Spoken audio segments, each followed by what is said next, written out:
Yeah guys, welcome back to my channel. In today's video we are going to go so quick. We are going to learn how to create a new partition, new disk.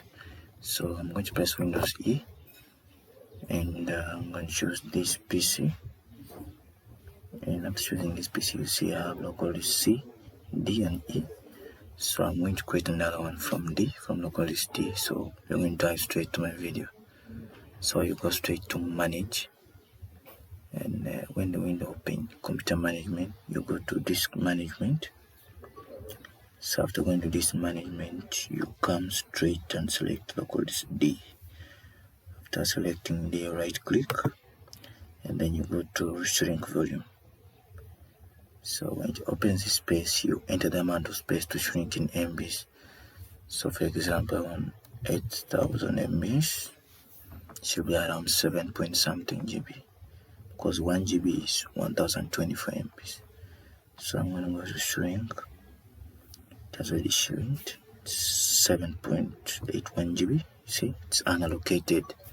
So we are going to assign a volume to it in name, and then it's going to be formatted, and you'll see it right here. So you right click on use simple volume, click on next, continue next.